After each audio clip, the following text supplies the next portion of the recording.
ओम वक्रतुंड महाकाय सूर्यकोटि समप्रभ निर्विघ्नं कुरु मे देव सर्वकार्येषु सर्वदा।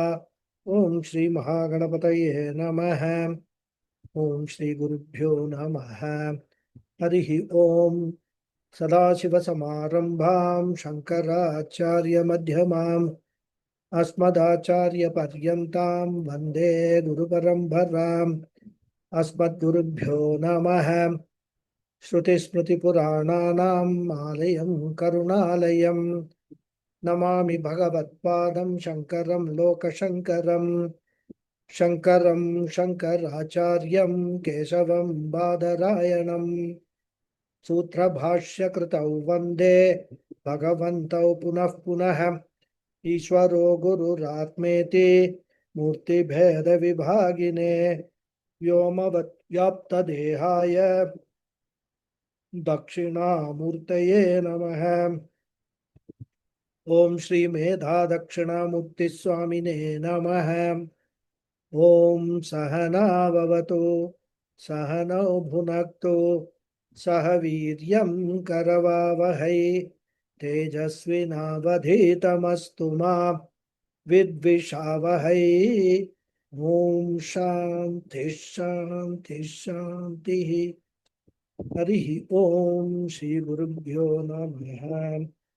हरि ओम। ओम भद्रं कर्णेभिः शृणुयाम देवाः भद्रं पश्येमाक्षभिर्यजत्राः स्थिरैरङ्गैस्तुष्टुवागुंसस्तनूभिः व्यशेम देवहितं यदायुः। स्वस्ति न इन्द्रो वृद्धश्रवाः स्वस्ति नः पूषा विश्ववेदाः स्वस्ति नस्तार्क्ष्यो अरिष्ठनेमिः स्वस्ति no बृहस्पतिर्दधातु।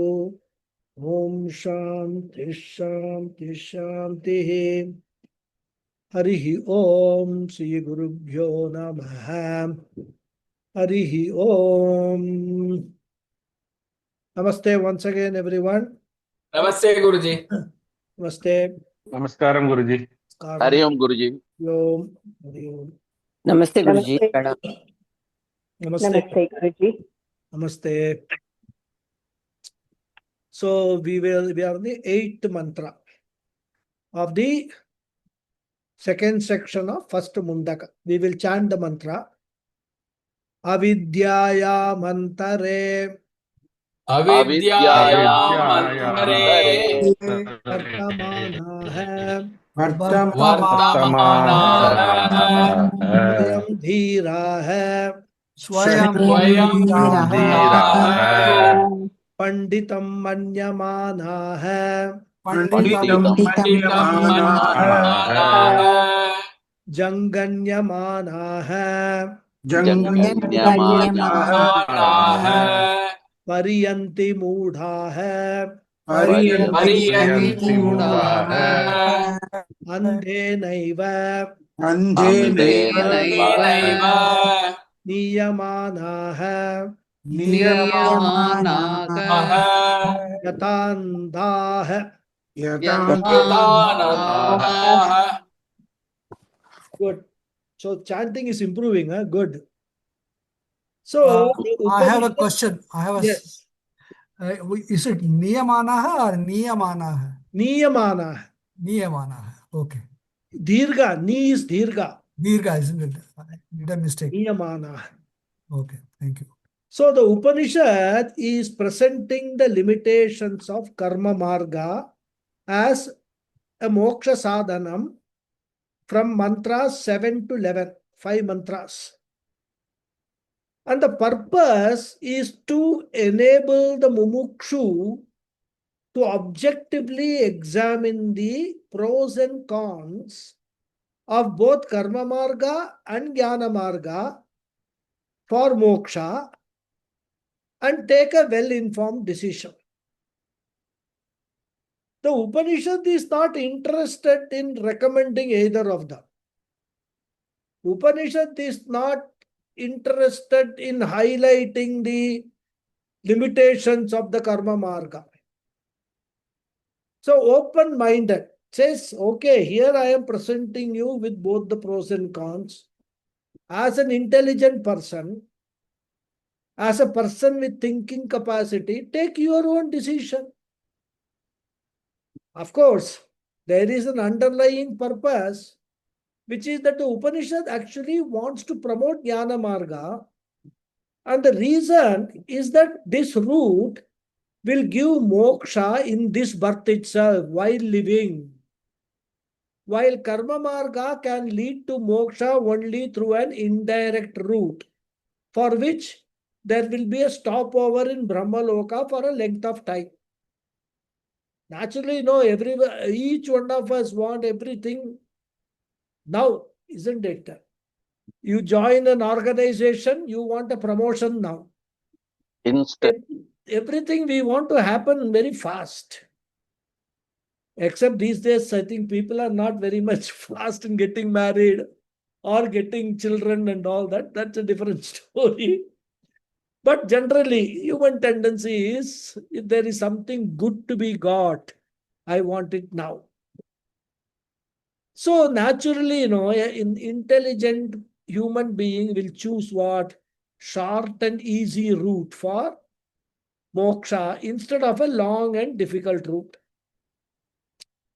So in the previous mantra, the drawback which was highlighted was that all the three factors involved in the performance of karma, namely the action itself, the accessories, and the result of karma, all three are fragile and therefore perishable in nature. And it will be foolish to expect them to lead to moksha, which is imperishable. Even krama mukti also, it is not that the karma marga is giving moksha. We must carefully understand that. Karma marga takes you to Brahma Loka. There you have to go through the Jnana marga and then only you get moksha. So we must not, understand that karma marga will lead to moksha. Only jnanam will lead to moksha. That is the stated Upanishad message. Karma marga can be an aid. Take you either karma marga by performing the karmas as karma yoga will give you chitta shuddhi, and with chitta shuddhi you can come to jnana marga in this life itself and then gain moksha, or the karma marga can take you to Brahmaloka, where again you can get into Jnana Marga, do Shravanam, Mananam, Nididhyasanam and get moksha.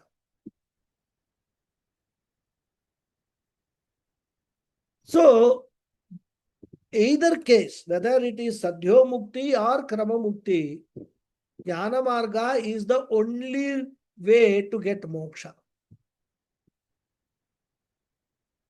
And in this mantra, the Upanishad strongly criticizes the karmi, the people who are obsessed with the karma marga as a means for moksha and who refuse to think and learn on their own or refuse to heed the well-meaning advice from others. And the Upanishad says such people are avidyayam antare vartamana hai.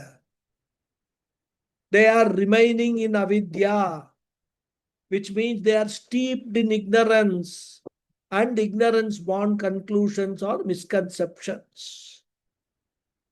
The Upanishad further goes on to say that not only they are steeped in ignorance, but swayam dhiraha panditam manyamana. They are blissfully ignorant of this fact. And then they consider themselves to be very intelligent, very learned. And there is a title being given to such people. Mooda hai, deluded people. And what happens to them? The mantra says, Janganyamanaha pariyanti. These people are deeply caught in the web of samsara and being constantly and frequently afflicted, they wander aimlessly in this life and also from one life to another life. No goal. It means the goal of moksha is almost out of their reach. And the Upanishad gives an example, a drishtanta. It says their situation is like andhena eva niyamanaha yata andhaha. It is like the blind being led by the blind.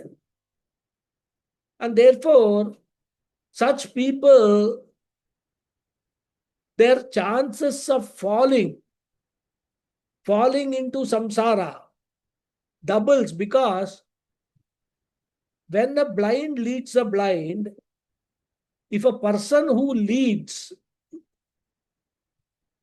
or a person who is led, he trips and falls, the person who is leading also will fall. And secondly, if a person who is leading, he falls because he is also blind, then the person who is led also will fall. So in the case of even one of them falling, both of them will fall. So this is the lot of such deluded people. Now this is the drishtanta example. What is the drashtanta? The principle that is required to be established. Here, the blindness of the people indicates that they do not have the right vision about anityata, the impermanence of karma. So they are blind, ignorant. So in drashtantaha, andaha part is very clear. Andaha refers to the deluded people who are discussed in this mantra. But what do you mean by andhena?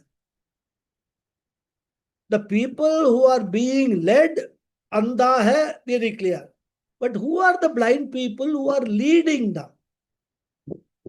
Who are the andhena? For that, there are various interpretations.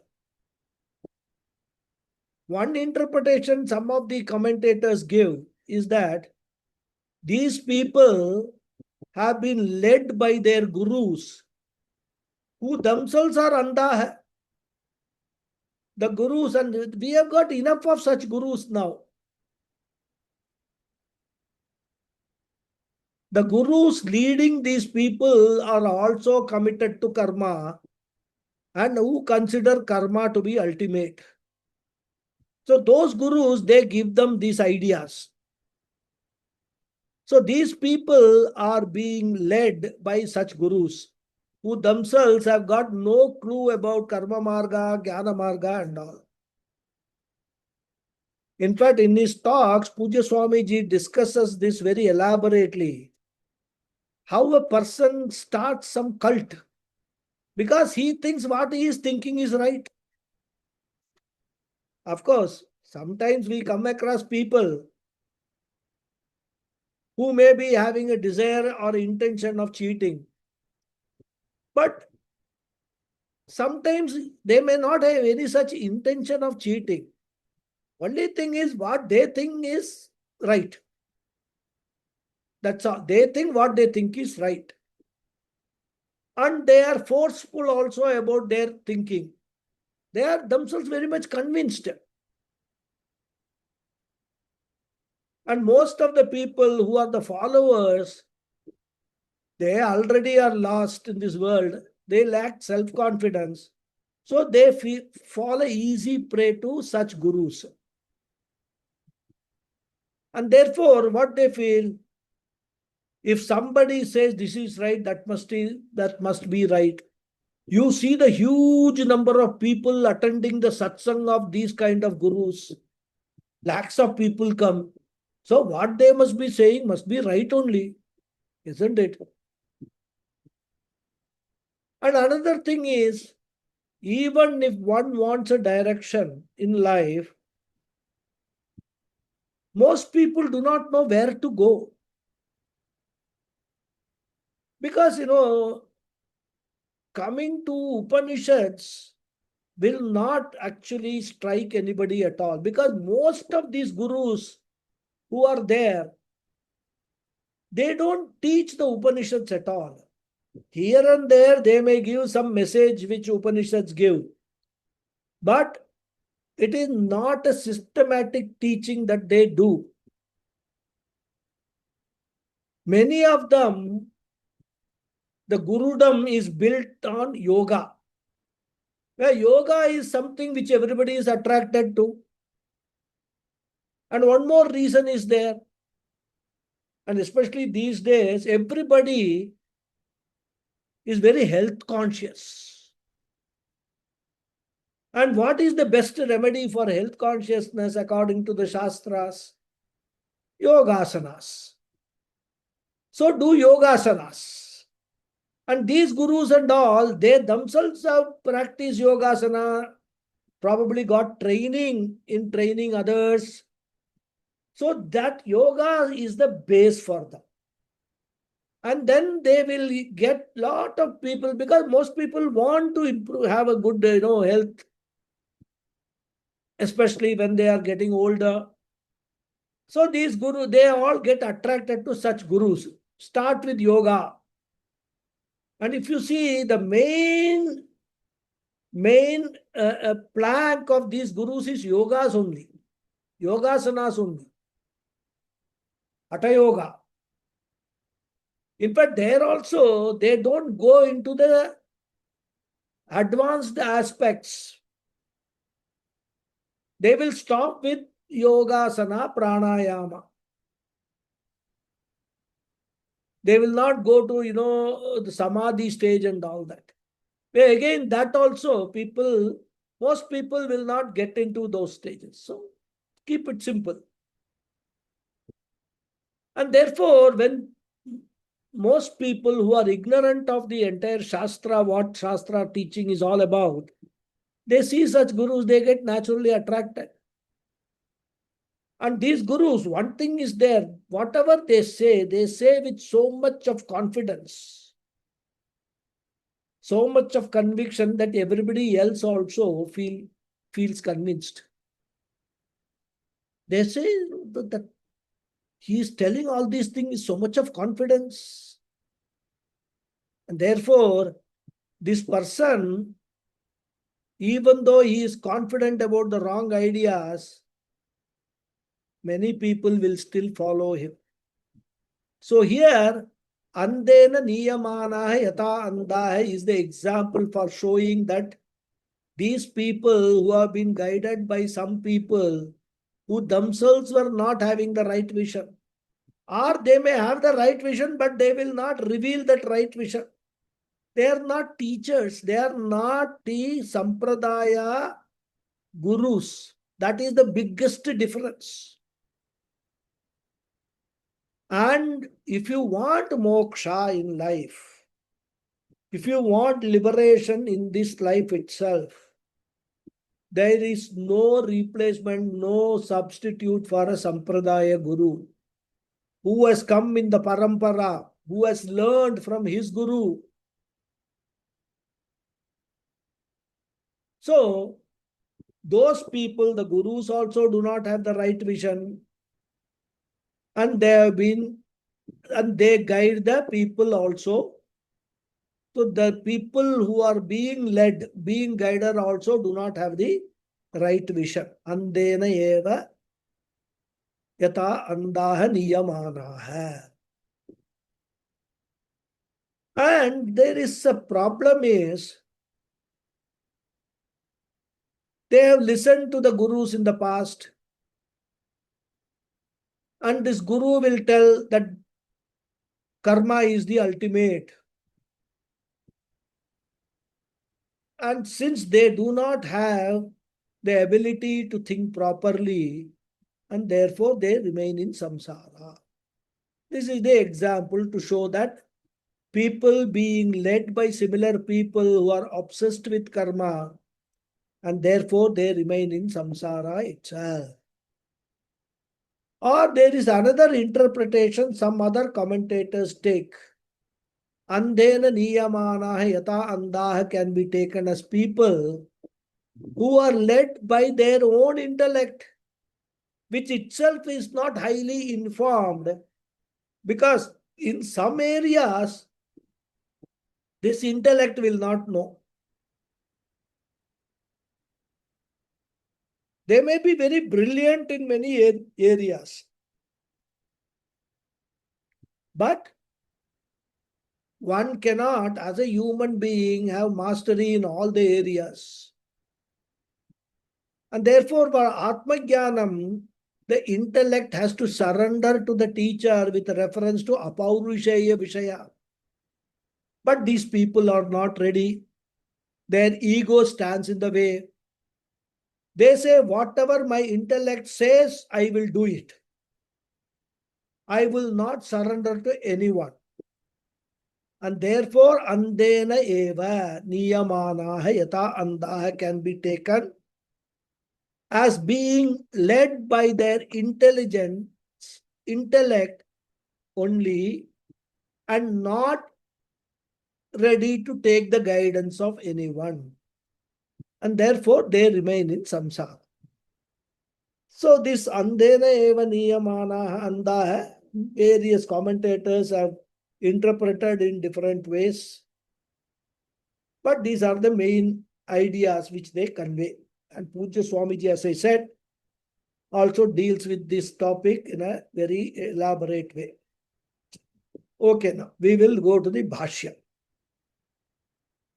Avidyayamantare Avidyayamantare madhye Madhye vartamanaha Vartamanaha avivekaprayaha Avivekaprayaha swayam vayameva Vayameva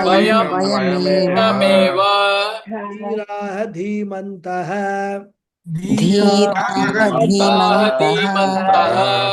panditaha Panditaha vidita veditavyascha Vedavyaschya iti manyamanaha Imanyamanaha atmanam Atmanam sambhavayantaha Sambhavayantaha techa Techa janganyamanaha Janganyamanaha jararogadi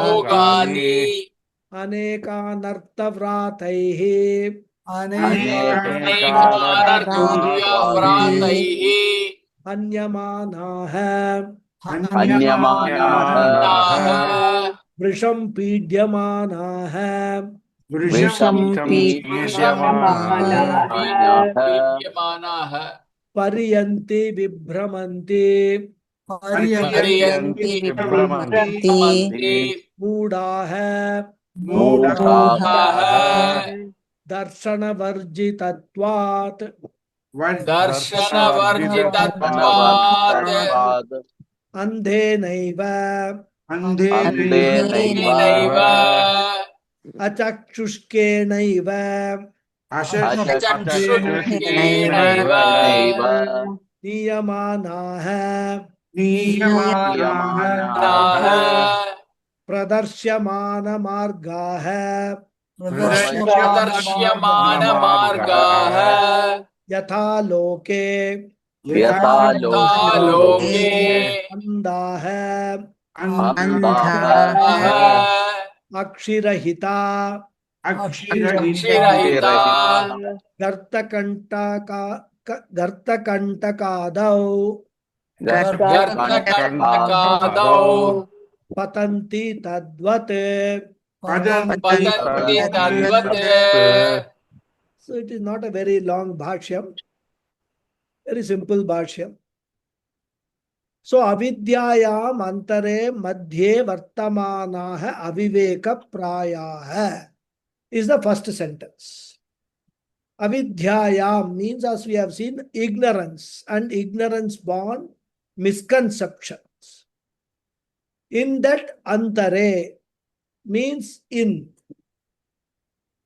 Antare is equal to madhye. Madhyam means in.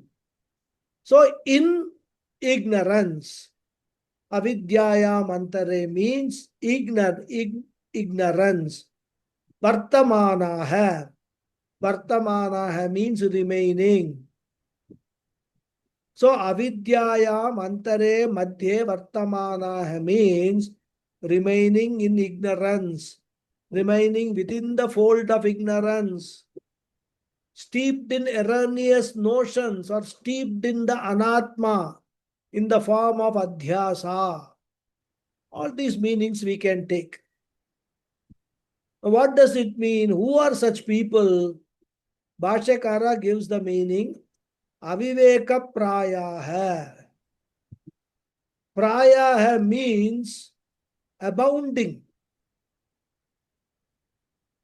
They are abounding with ignorance, abounding with non-discrimination. Aviveka, we can say non-discrimination. Viveka rahita. And here prayaha word is used. It means they are almost embodiment of aviveka. Aviveka. And prayaha actually means almost is used because they have some viveka with reference to following the Shastra. Because they are almost saturated with karma marga, and therefore they are almost saturated with aviveka. But with reference to rituals, how to do this karma, how to follow the Shastra, that much viveka is there. They may have worldly wisdom also. At least they have got this much viveka with reference to dharma, artha, kama. They also accept the Shastram as pramanam. But their viveka is not complete with reference to moksha purushartha. And therefore, aviveka prayaha. So here we can, actually the word prayaha means almost. But here we can interpret it as saturated with aviveka. Like that we can interpret. So it is something like, one of my acharyas, I don't remember whether it was Sadatmanandaji or Paramathanandaji, gives an example. If someone offers a 1-year deposit scheme promising 20% rate of interest, this fellow is intelligent, he will not put his money there. Because he knows that 20% interest means this fellow is certainly going to cheat me. My money will not come. My interest he may pay initially. My money will not come back. Which is what happens. This aviveki happens most of the time, isn't it? They enter in all these schemes which are advertised and then lose their principle also. So this person is not such a aviveki. That much viveka is there. They may have worldly wisdom. They have not got knowledge to perform karmas. What the results it will produce also they may know. But as I said, with reference to anityata, the impermanence of this karma, with reference to limitations of this karma, they do not have viveka. With reference to the necessity of atmajnanam for moksha, they do not have viveka. They do not have purushartha nishchaya. So with reference to purushartha nishchaya, They are not having viveka. Now you may ask, what is this Purushartha Nishchaya? Purushartha Nishchaya means what really one is seeking in one's life. What is the ultimate goal of this entire life? What is to be gained finally? And what is the means for that ultimate goal? That is Purushartha Nishchaya. And most of the people, they do not have this. In fact, even when they have stepped into their sunset years, you see them doing what? All entertainment, music, dance, and all that. Maximum, Vishnu Sahasranama Parayanam, Lalita Sahasranama Parayanam, they will go to temple. They themselves may not do any puja, but they will attend the puja, etc. They are actually, wandering around, not knowing what to do with life. These are at least religious people. There is another set who actually even don't go to this side. You can find them 24/7. Morning, they will get up. 6 o'clock, switch on the TV and then watch first all the news and then entertainment channels. Evening is reserved for a film.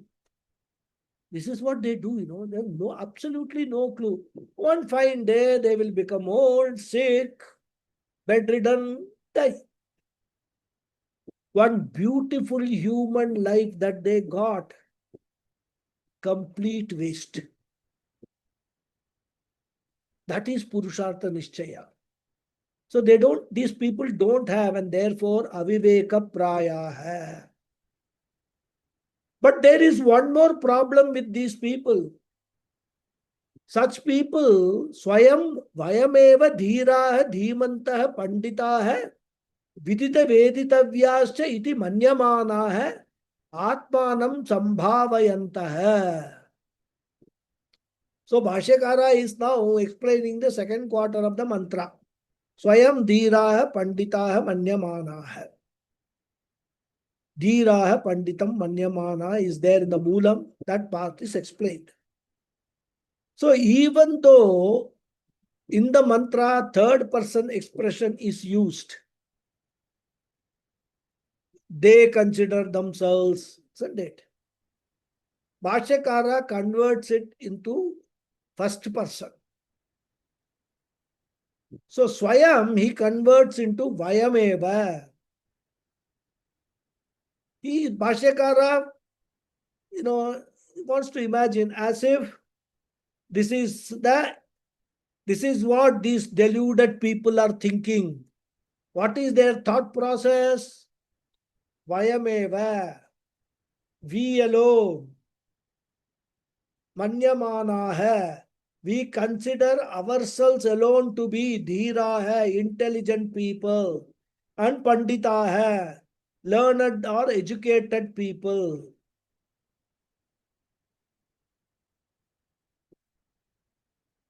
Even if they say Vayam dhira hai, also one can say okay. But they say Vayam eva dhira hai. We alone are intelligent and all others are fools. These fellows are going to Gita class, Upanishad class and all that, useless fellows. In fact, they will say these people do not know what to do with life. They are attending all these classes and no clue at all. They will say the same thing about us. So for them, all others are unintelligent people. And this is the height of their ignorance. So Bhashyakara explains Swayam means Vayameva. They consider themselves alone to be intelligent. We alone are Buddhiman. Actually, these people are what? Avivekis. Avivekinaha. But they consider themselves alone to be intelligent. Means what? They don't have to look for guidance from others. In fact, they feel if others want guidance, they should come to me. come to us. Vayameva dhiraha. And Bhashyakara says dhiraha is equal to dhimantaha. Dhimantaha means intelligent. And not only dhimantaha, intelligent, but also panditaha. Panditaha means vidita veditavyascha. Vidita means what all is to be known. Veditavyaha means they have known. So Pandita means people by whom Pandita, this is their own definition of Pandita, not Bhagavan Krishna's definition of Pandita in Bhagavad Gita. This is their own definition of Pandita. These ignorant people, they define what is Pandita. Means we know everything that is to be known. So here we have made the distinction between Dhira hai, Pandita hai, saying that Dhira means intelligent and Pandita hai means learned. In fact, another commentator, one of the Bhashyam, Bhashyam, makes another distinction between these two words. He says Dhira hai means Laukika Drishtya. From the standpoint of the world, they are intelligent. They consider themselves to be worldly wise. That may be true also. And Pandita means Shastriya Drishtya. From the standpoint of scriptural knowledge, they are very knowledgeable. That also may be true. Because they may have a very good knowledge of Karma Kanda. So, Laukika Drishtya and Shastriya Drishtya, they may be Dhira and Pandita. So, they may think that, oh, we have got worldly wisdom. We have also got complete knowledge of the Shastra. Therefore, we have got solution for all problems. We can give you advice regarding management of your financial affairs, where to invest, and also in respect of social behavior, how to win friends and influence people. So worldly wise Dhira hai, scripturally wise we are Pandita hai. That way also can be understood. You see, many commentators are very, very positive people. Even if there is a connotation which can be a particular word or a particular description can be interpreted as a criticism in a critical way, as a criticism, they will put a positive spin on that. So that is, so refreshing, Whenever we read those commentaries and all sub-commentators, they will never, criticize anybody just like that. In fact, one of the beautiful observations in Bhagavad Gita, when we go to the 11th chapter, Krishna exhibits this very beautifully. But don't think I'm actually digressing. Just 1 minute I will take, because I really like that. In the 11th chapter, Arjuna, when he is describing Karna, he calls him Sutaputra. Because Sutaputra was the, denigrated name which Pandavas had given to Karna. Whereas in the same 11th chapter later on, when Krishna is referring to Karna, he takes the name Karna. This is the difference. So whenever we are even, criticizing somebody, criticize it positively, So that's all things, very subtle points that we need to imbibe from all these scriptural studies and these Bhashyam studies and that. So, Vayameva Dhiraha Panditaha Cha Iti, in this manner, Manyamanaha, they consider themselves. Bhashyakara translates Manyamanaha as Atmanam Sambhavayantaha. Sambhavayantaha means boasting. taking oneself to be superior, adorable, honorable, boasting themselves, Atmanam, self-flattering. We have got a very living example these days, isn't it?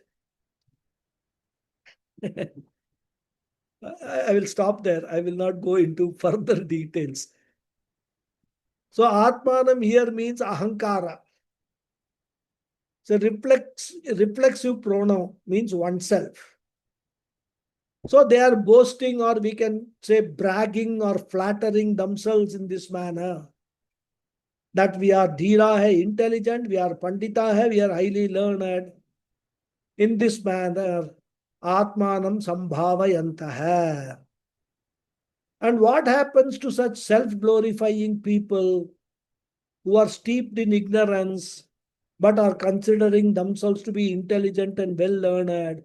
The mantra says, Janganyamanaha pariyanti moodaha.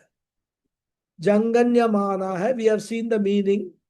Afflicted by, tormented by, shattered by, battered by, persecuted by all problems. Trivida tapaihi adhyatmika adhibhautika adhidaivika tapaihi janganyamana hai. And Bhashyakara elaborates the meaning. He says Janganyamana means Jara Rogadi Aneka Anarthavrataihi Hanyamana hai Brisham Pidyamana hai. So as I explained, while we were discussing the mantra, Janganyamana, the meaning is intensely and frequently afflicted. Because just affliction is not a very great thing, but the expression Janganyamana, that conveys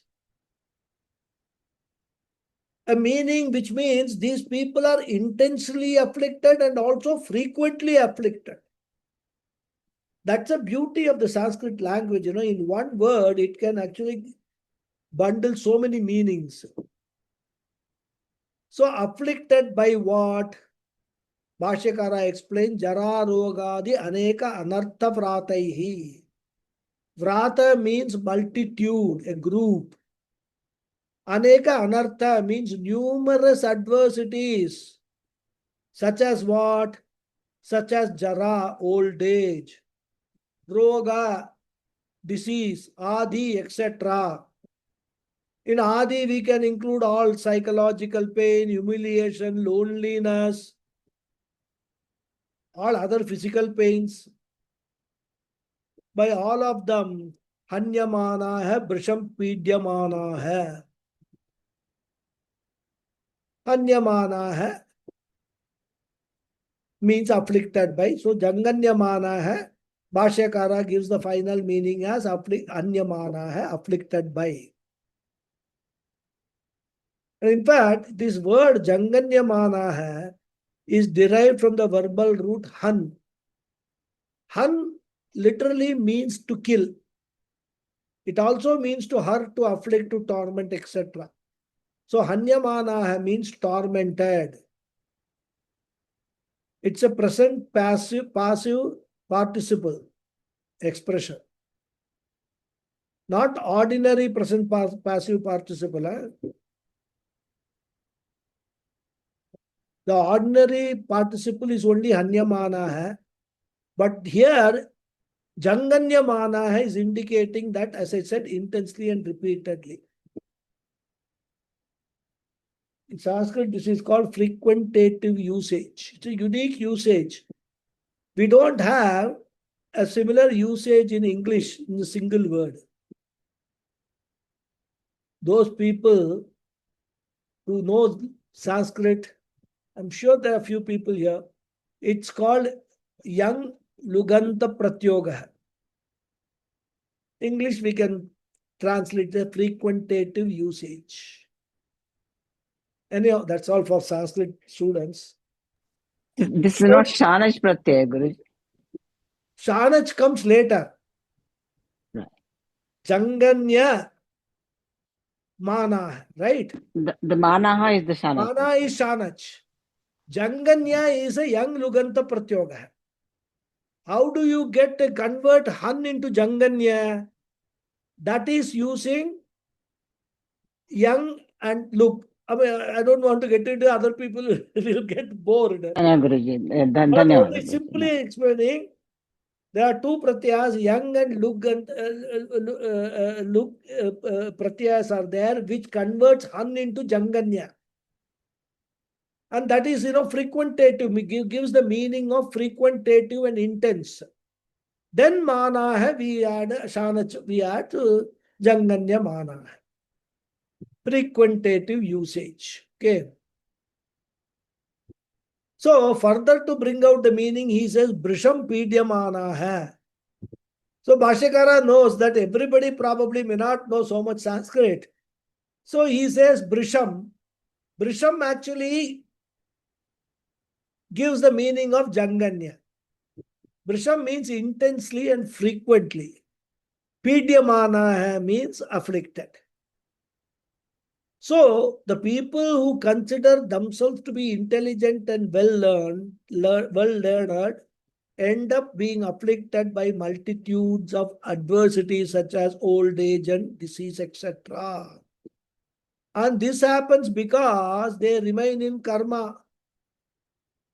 And when they are doing karma, they will not be able to do only punya karma.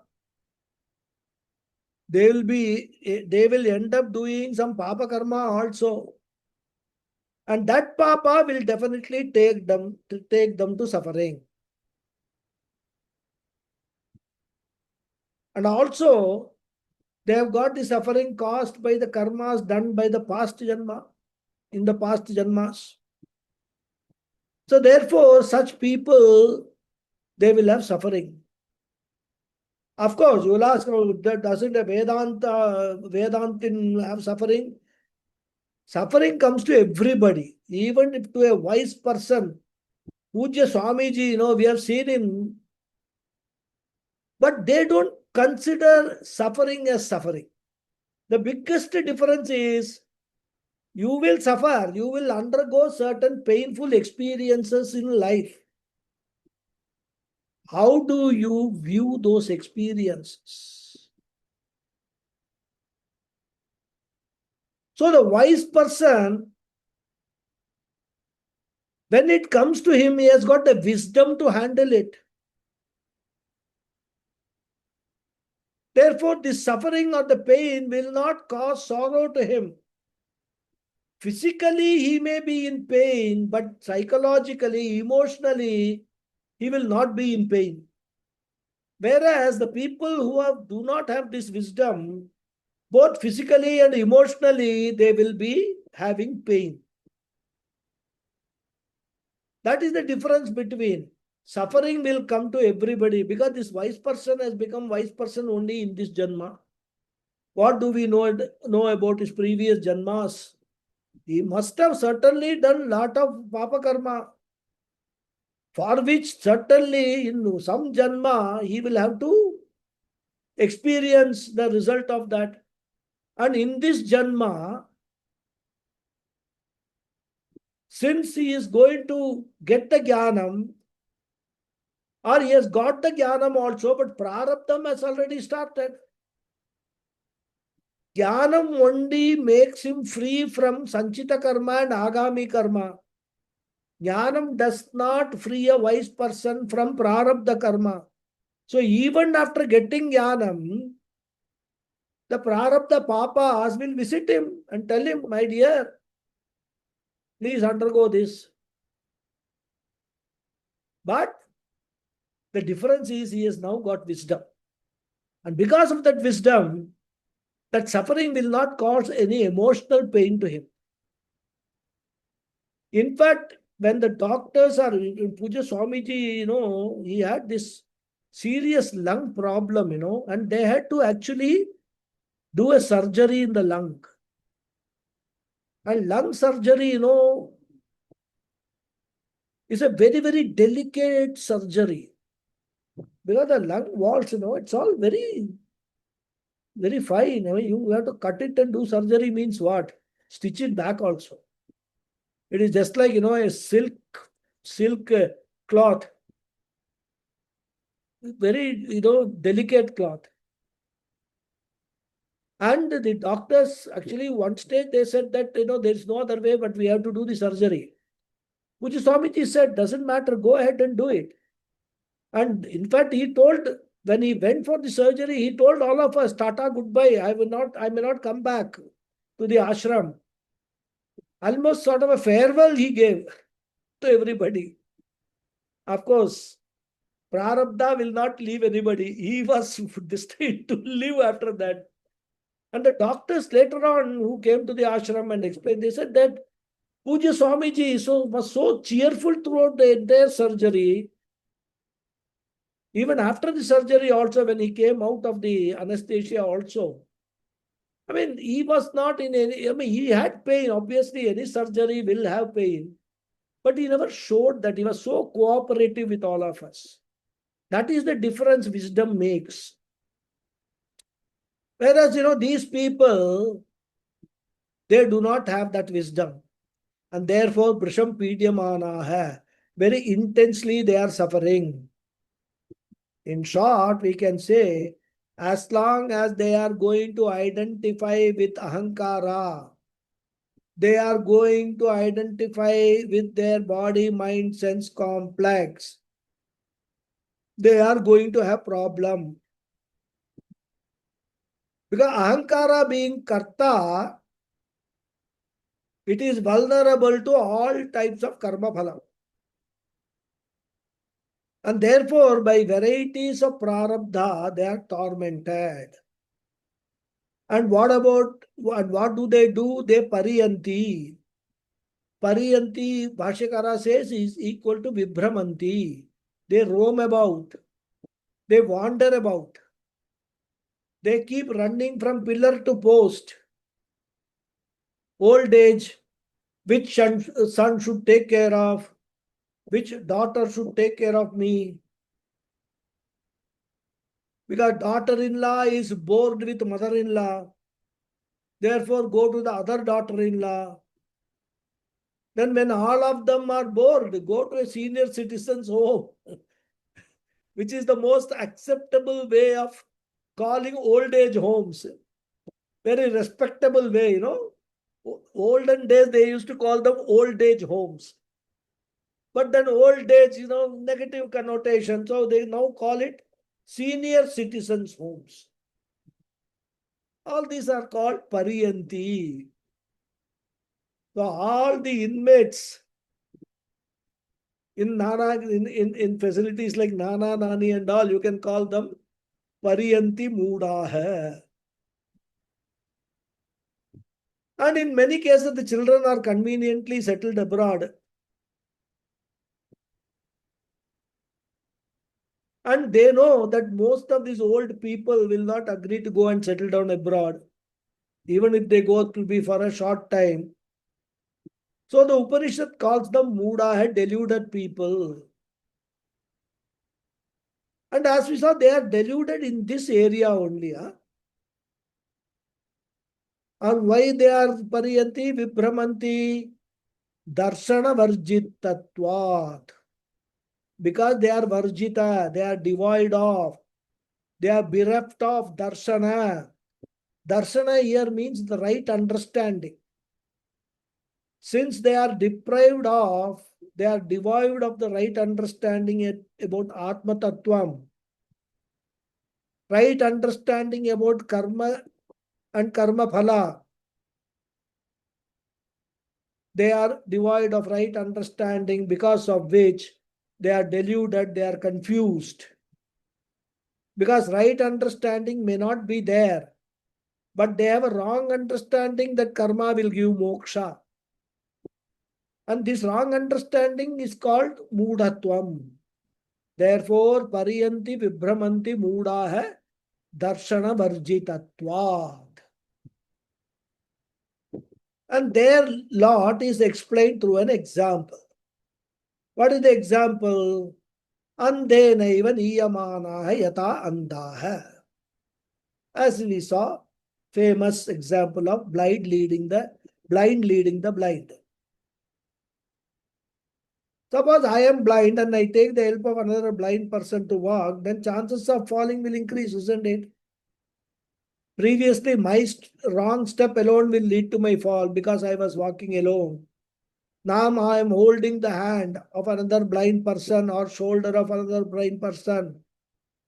My chances of falling will increase because when the other person keeps a wrong step, he will fall. What will happen? Since I am holding his hand, I will also fall. Similarly, these people are already blind, ignorant, and they are taking the assistance of what? Their own intellect. And this Paurushaya human intellect is riddled with intrinsic deficiency. 6 defects of human intellect are talked about in the Shastra. Ajnanam, Samshaya, Viparyaya, Pramadha, Apatukaranatvam, and Vipralabdhi. So every human intellect is riddled with 6-fold intrinsic defect. What are they? Ajnanam. Ajnanam is equal to ignorance, in which we are all very, very rich. Number 2 is samshaya, doubt.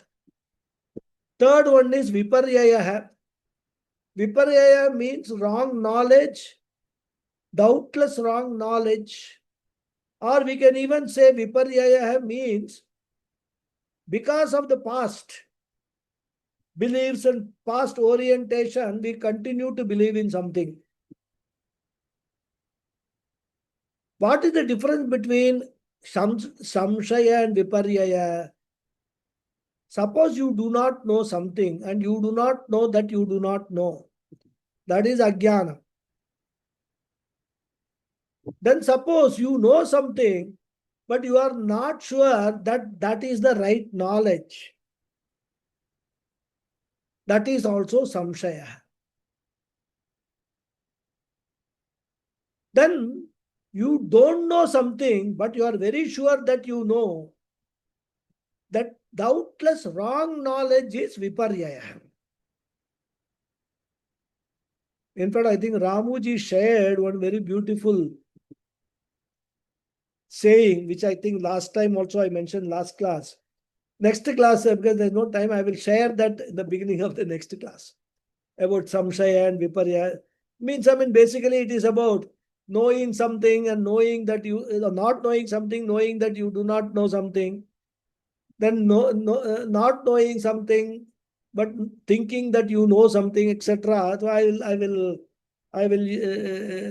give you that beautiful saying in the next class. Okay. Then fourth one is pramadha. Pramadha means oversight, negligence. Fifth one is apatukaranatvam.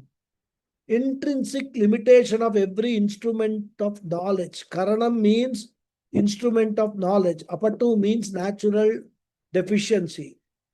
Like the eyes can see only certain things at a certain distance, at a certain range of frequency. Like that, every instrument of knowledge has got its own limitation called apatukaranatvam. And the last one is vipralabdhi, especially when the source of knowledge is another human being, there is a possibility of subjectivity and wrong motive. For example, suppose certain events take place in a certain place. And there are 2 TV channels touting 2 different political ideologies.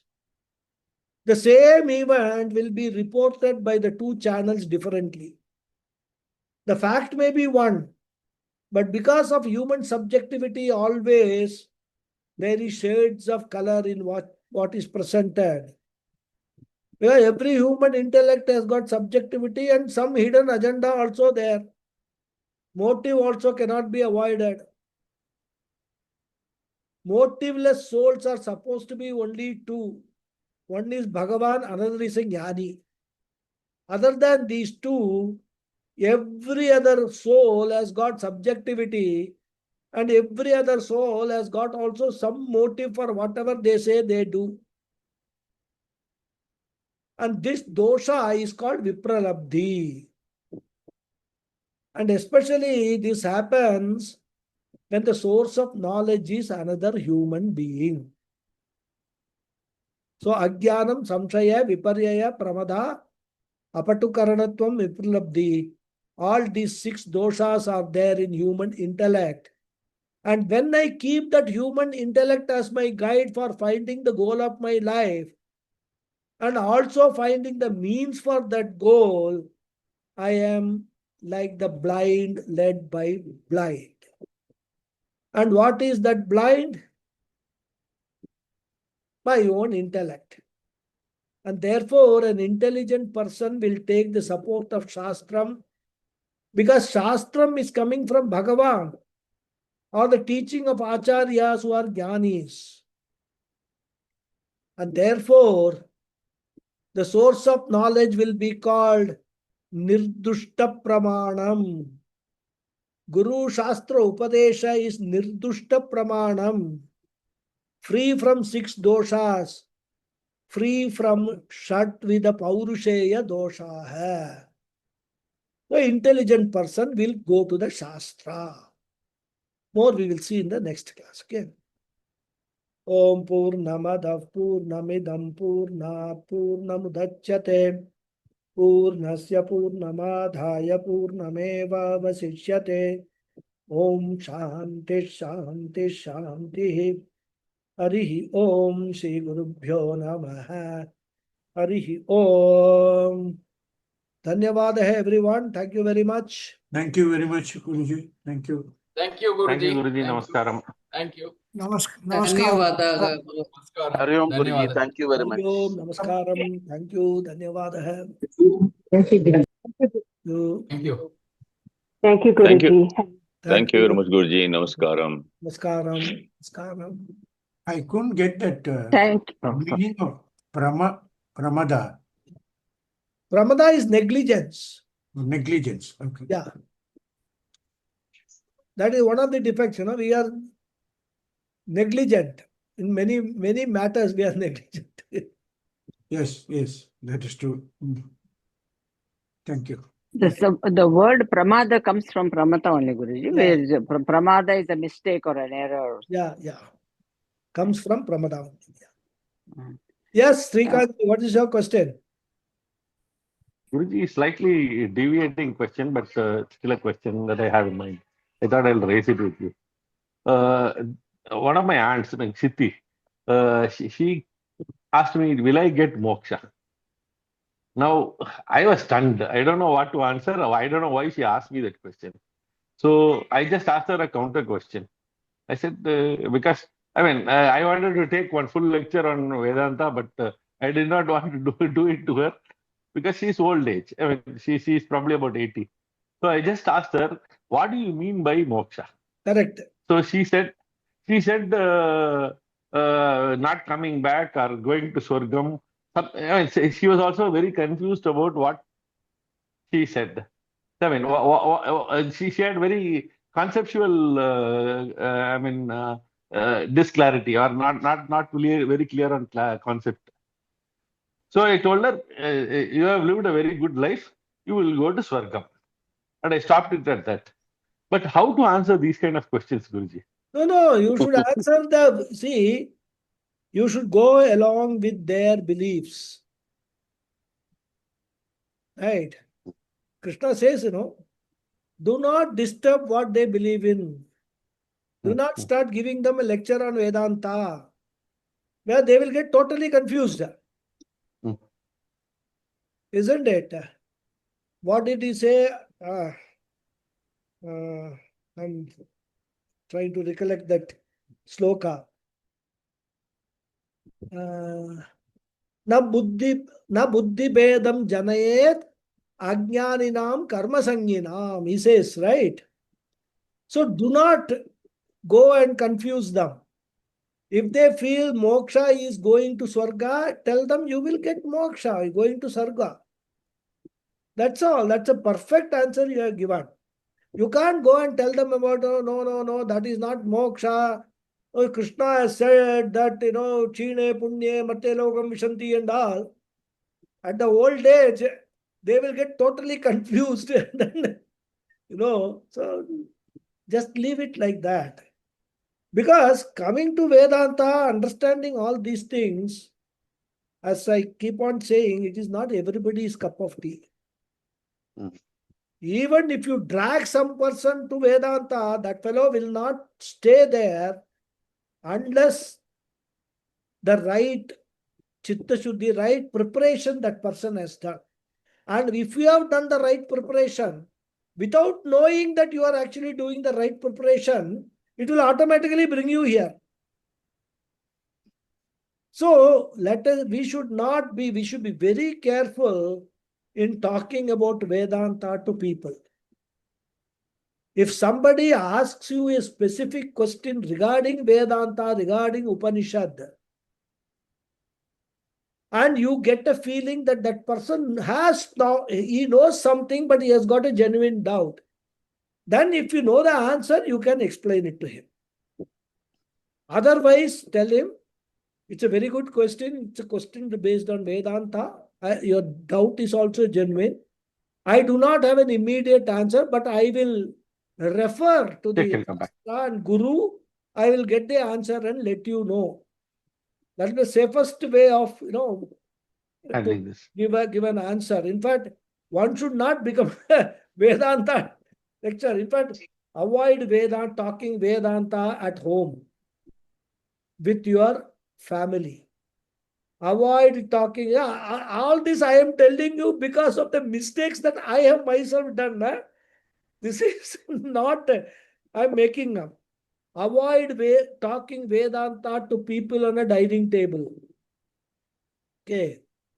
Avoid talking Vedanta when you are attending some marriages, ceremonies, etc.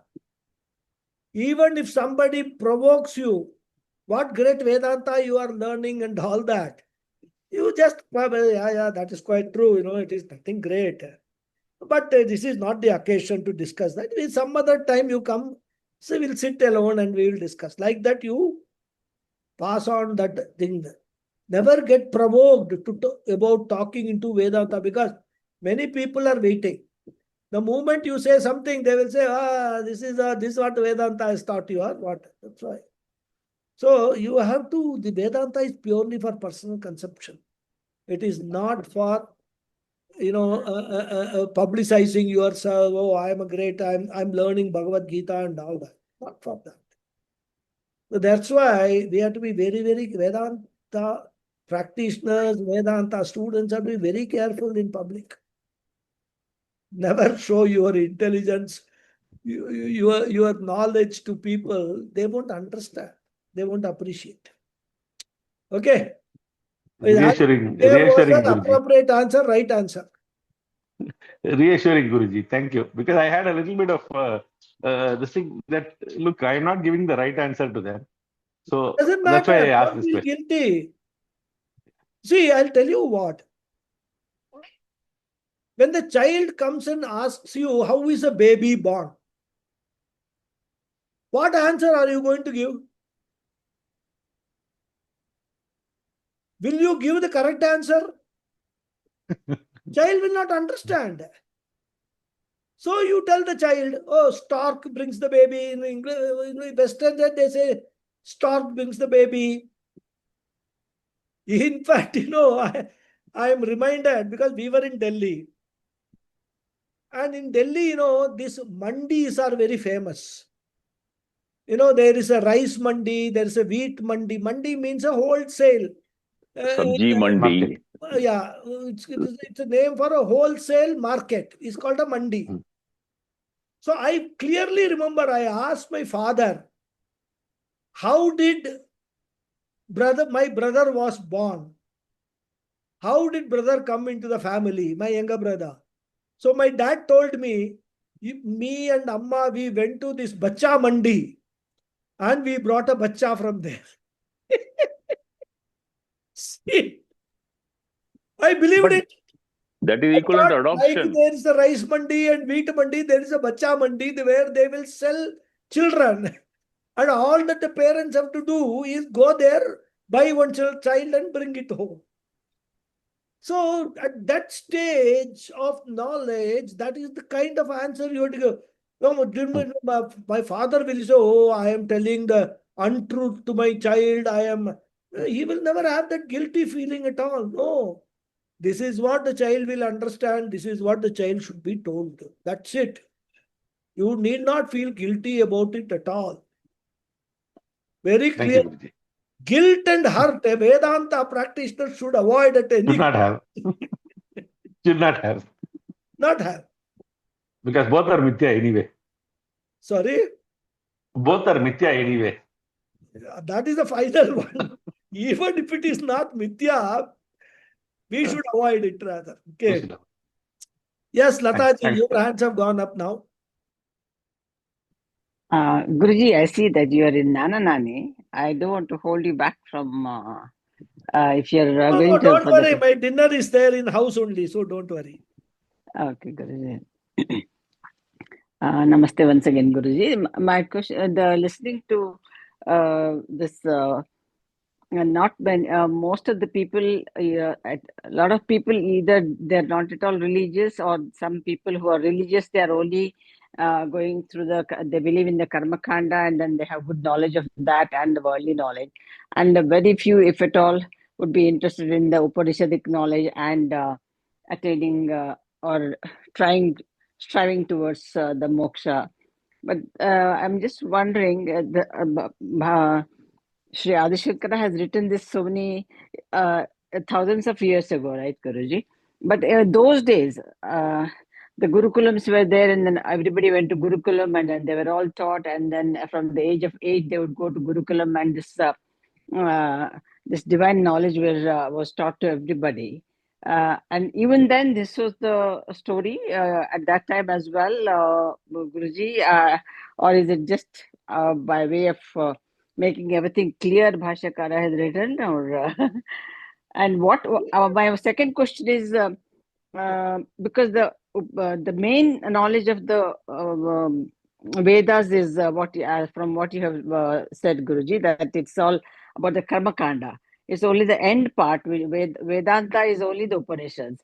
So when the population at large is directly or indirectly told about the karma kanda, then the mudatana is become because of the lack of somebody telling something like this. Moksha jnana is also there, is more because of the lack of knowledge of that, the lack of the source of knowledge. Because in the Bhagavad Gita also, Krishna says that this is the guhyatama jnana, and then very few will even think about it, very few will even walk the path, and even very fewer will get to the destination. It is such a paradoxical situation, is what I was thinking, Guruji. It is not, I wouldn't call it paradoxical, because human beings have been human beings, same type throughout the history. What is the main goal? Artha Kama is the main goal for all human beings. Okay. Yeah, So, that's what we are born in with. Focus of all human beings for a major period of their life is Artha and Kama. Some of them, they come to Dharma. Moksha Purushartha is a very far cry. And in Bhashyakara's times also, even before that, see why we have got all this. When we go through the Bhashyam, we have got the Purva Pakshis. Yes, Guruji. That means what?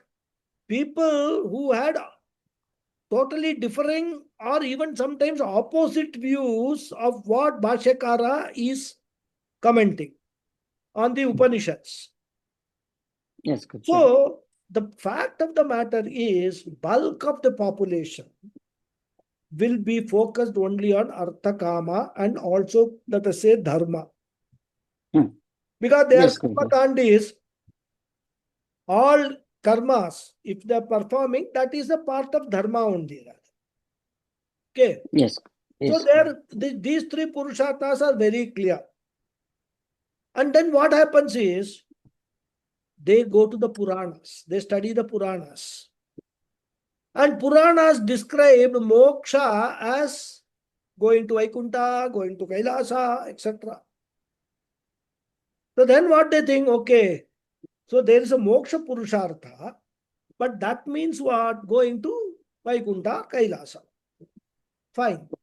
So if I follow this karma marga, I will eventually get to Vaikuntha, Kailasa, which is what is moksha. So the Yes. problem lies in their understanding of what moksha is. Now coming to the role of Gurukulams. Even today, we have got Gurukulams. Yes, Gurukulams, what we call them Patashalas, where they enroll young brahmacharis, Yes, 5 years, and they put them through a 12 years or 16 years. What is the focus of those? Mhm. Only karma kanda. Right. They may, in fact, when I was learning Veda from my guru, he taught us Taittiriya Upanishad chanting. So I asked him, you are teaching us chanting, can you give the meaning also? He said, no, I can't. Yeah, I learned only chanting, I have not learned the meaning. That is what they are given a few Upanishads, they are given training to chant with swaras and all, right? But those, if you ask... This is in the Gurukulam where you studied, Guruji? No. This is when I studied Vedas, from a Acharya in Bombay. All right. Okay. In Bombay. All right. So there, because my initiation into this entire scriptural study started with that only. In Sringeri Matam, near my house, Yes. it's a very interesting story because when I actually performed the Upanayanam of my son, I wanted him to go and learn Vedas. And that fellow asked me whether you have learned it or what. I said, I didn't have an opportunity. He said, don't give me all these excuses. He said that if you are really desired, you would have created the opportunity. And he asked one pertinent question. What you have not done in your life, why do you expect me to do? 11-year-old child. I mean, I was completely nonplussed, I didn't know what to answer. Yes. It was a very logical question. This is how we have to, these days children are not like us. We don't dare to open our mouth before our parents, but children these days are not like that. They will ask straight away. I thought it for a whole night, how to do this fellow. Then I asked him why. One offer I gave. I said, I will also come with you to learn. I agree with you that I lost the opportunity, but now this opportunity is there. Even though my office is there, I was going to, from morning 8 o'clock to night 8 o'clock, I was going to office. I mean, I'll be busy with my office work. I said 3 days a week is the Veda class. 3 days a week, I will come back a little early and we will go and attend the class. In that case, will you come? He said, yeah, if you come, I will also come. So both of us went and joined this Veda classes. Starting right from Purusha Suktam, we learned 3.5 years, we learned. Till I went to Kuwait, I learned Vedas from him. There, Taittiriya Upanishad, Rudram, Chamakam, Aruna Prashna, so many things we learned, in 3.5 years. That was my initiation into this entire scriptural study. This is how, Bhagavan, my son was the nimittam for my spiritual journey. This is how Prarabdha acts, I mean, you never know who is what. So, why I'm telling you all this is my guru, when I asked him to explain Taittiriya Upanishad, he said, I cannot. So, even in Gurukulams also of olden days, when people used to go and study the Karma Kanda and all that, they will be exposed to Upanishads, but no guru will tell them all these things. How to interpret, how to understand the Upanishads about Atma Jnanam and all that. Atma Jnanam is not going to feed the people. Karma Kanda is focused on Grihastha. Yes, So, Guruji. all the people, what their this thing is, oh, the world created by Bhagavan has to be continued. The world has to continue means what? Human beings have to Propagate. have progenies. They have to get married. They should get children, especially a male children, so that the male children will continue this karma kanda. This was what, and that will what will feed them, isn't it? If it's a brahmana, he has to earn through that only, through dakshina and all that. So this was the whole social system, and that social system Okay. has not changed now also, rather, except that now there is no karma kanda, no jnana kanda, there is only khana khanda. Enjoy. Charvaka philosophy is what is there now in most of the people. Come, live, enjoy. What is the guarantee? Next birth is there and all that. Even many of our Hindus, they don't believe in all this next birth business and all. So going towards the moksha marga, it's not taught in the Gurukulam. So it's only by an individual who gets inspired only has to go. Guruji. Individual who gets inspired by some method, he has done so much of dharmic this thing in the previous janmas and all, because of which at some stage in his life he gets that viveka, he gets that vairagya. Then that vairagya makes him think, what am I doing? Is it all making any sense or not?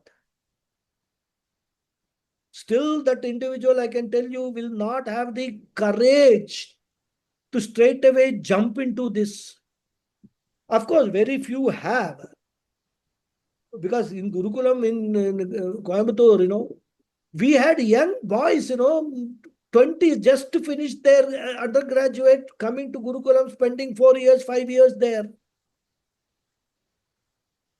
So why do they come? I mean, for them also, marriage is important, earning is important, getting better degree is important. Like all of us, they also want to earn, make money and all that, but they have no such inclination at all. I've seen those people. And they are very much interested. They are very much deep into it. So that is... So the Gurukulam where you went, Guruji, so there it's only Vedantic knowledge which is taught. In our Gurukulam here, only Vedantic knowledge.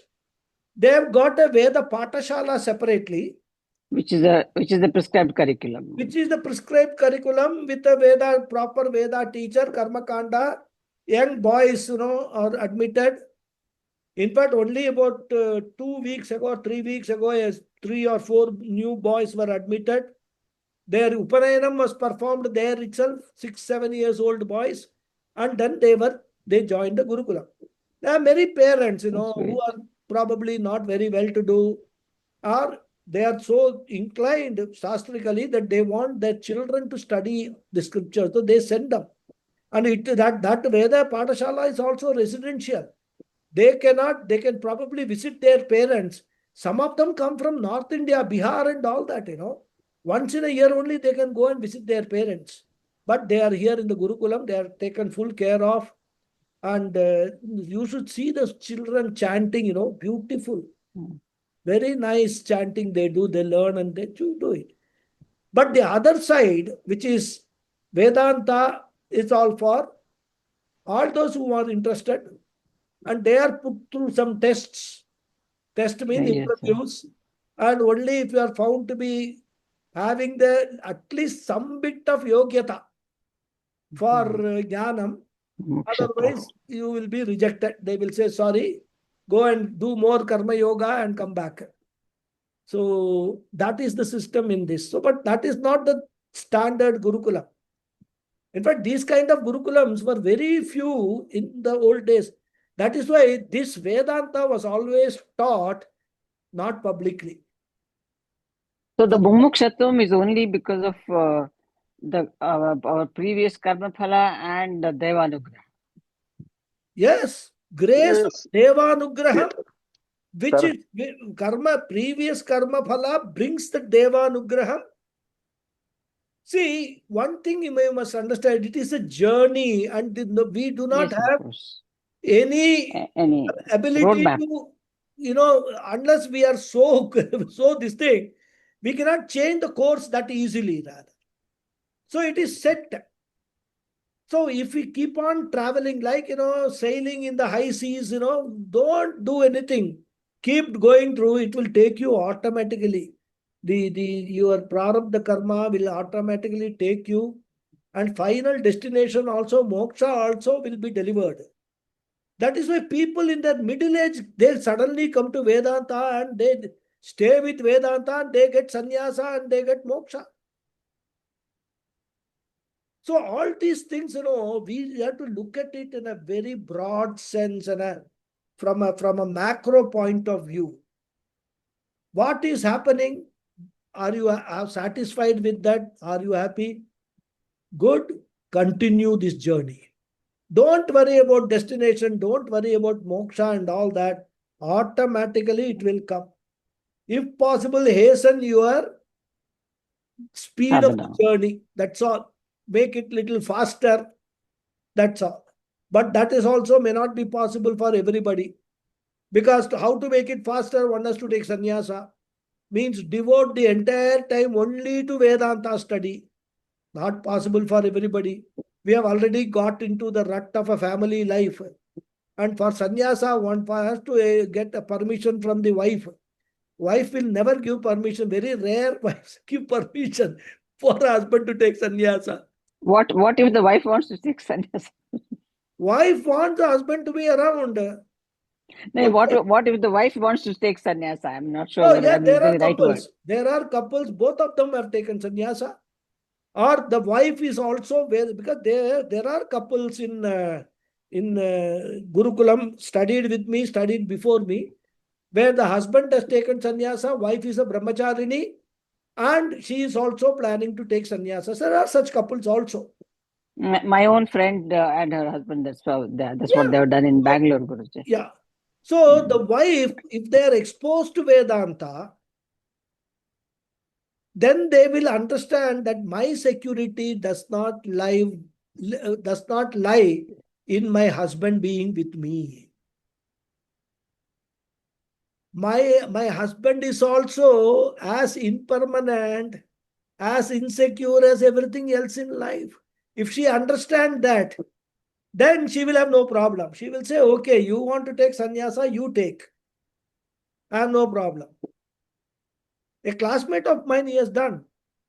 In fact, his wife, she is teaching in Nagpur Gurukulam now, and I am told that she is also now wanting to take sannyasa. They have got 2 sons. So this husband has taken sannyasa, and the wife is also contemplating taking sannyasa. But that is only, I would say, exceptional cases rather. You will not get a couple, both of them equally interested, equally serious, equally committed to Vedanta. Very rare case. Only one of them will be there, and the other will be an obstacle for these fellows. Fast progress. I'm not saying progress. Progress, they will not stop. But if you want to do fast progress, those will be obstacles. So then you take it in the sense of, okay, fine. Whatever I can achieve in this Janma, let me achieve. Period. Because I am sure, I have full Shraddha in Shastra. Bhagavan Krishna has told that Arjuna has told, what if I cannot able to achieve moksha in this Janma? Krishna gives a guarantee. What else you want? Oh, that's okay. I am not worried about it. Let it next Janma, I will probably be born in a family where as a brahmachari itself, I will take sannyasa. Very good. So, all that, we should contemplate all these things and not have any anxiety, any worry, nothing. Yeah. That is what is the ultimate message which Vedanta gives us, That is what it is. I hope I have Thank you very much, questions, Guruji. because Yes, Guruji, very much. I was always under the impression if somebody went to Gurukulam, Vedantic knowledge was a part of the curriculum, and it was taught, like curriculum in the sense it was a part and parcel of the teaching, is what I was under the impression, and that's why I was wondering. But See, it's not. in Okay. olden days,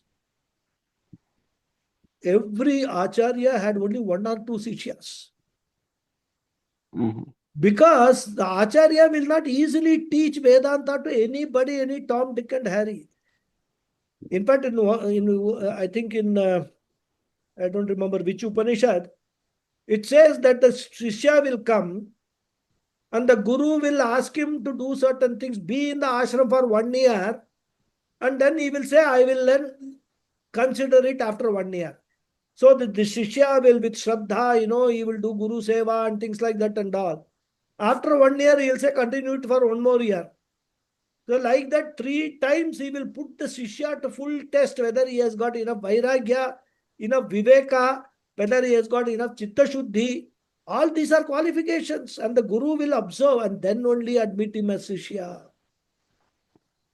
So it is not very easy these days and all. Okay, one can say that, thanks to Swami Chinmayananda, he started this, publicly teaching Vedanta rather, by having this setup of a Gurukulam setup, Sandipani setup, which was followed by his disciple Swami Dayanand Saraswati.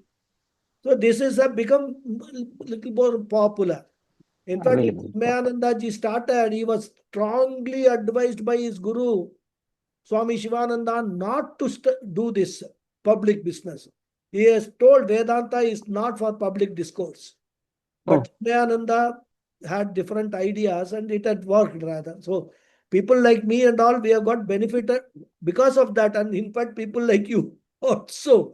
Yes, Because of they that, we feel have got blessed. benefited. Otherwise, we would never have known all these things. What Upanishad says, what is moksha, what is purushartha, nothing would have known. Isn't it? This Oxford University here, they conduct regular courses for on Vedanta, but then I've never attended, though there was an opportunity. But I was not sure. It didn't make any sense to me that Oxford University English professors teaching Vedanta, somehow that I think I was quite biased. But then Not bias, I'm a fortunate. person who himself is not a Vedantin. Maybe they are Vedanta. Maybe they just is the theory part and not. They will just, like any lecture. That is also, that teaching of Vedanta is nothing but because a lot of people take up religious studies all over the world. Yeah. And a lot of people have more of foreigners have studied Veda and Upanishads than the Indians because as a part of their study. Yes. And thank you very much, Guruji, for your Some of them, answers. yes. Some of them have actually followed it up and come on the spiritual path. But we can't say that about everybody. Thank you very much, Guruji, for your time. Thank you. Hari Om, Guruji. Hari Om. Any other question? Guruji, just Guruji. Yeah. There is no free will, Guruji. Free will is there for you. Your free will has brought you to this. That's what I just wanted to confirm. So yeah. See, the grace is what? Grace is shows the path. Shows the path. Show the path. Give you the visa.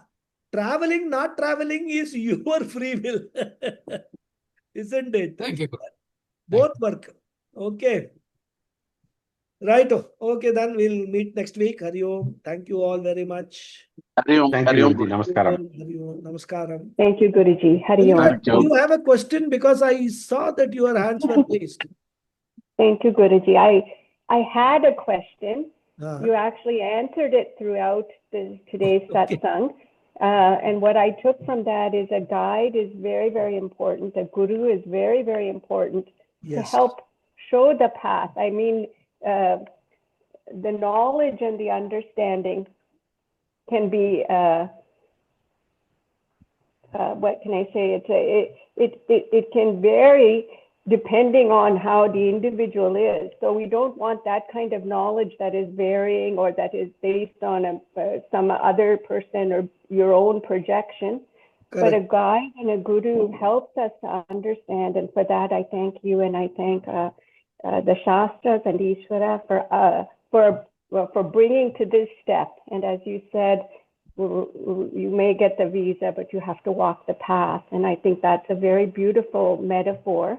I don't have any other question, Guruji. I appreciate very much how much time and care you have brought to all of these learnings. Thank you. Hari Om. Hari Om. Okay, thank you all. See you next week. Thank you. Thank you, Guruji. Namaskaram. Namaskaram.